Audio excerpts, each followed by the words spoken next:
ভিডিওতে সবাইকে স্বাগতম। আজকে কথা বলবো অন্তদ্বীপ নিয়ে। অন্তদ্বীপ কি?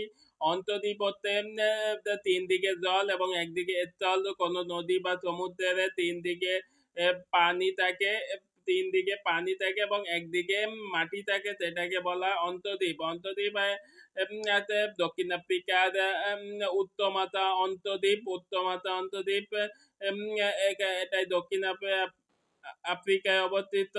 এটা থেকে দেখা যায় প্রধান আটলান্টিক মহাসাগর এবং ভারত মহাসাগরের দুটি জলরাশি দুদিকে অবস্থিত।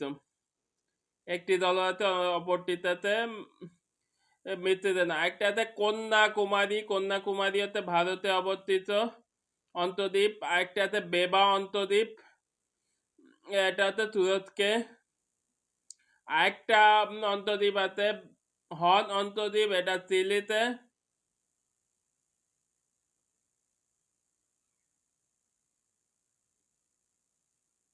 এই ছিল আমাদের অন্তদ্বীপ পর্বে। সবাইকে এ পর্যন্ত ধন্যবাদ।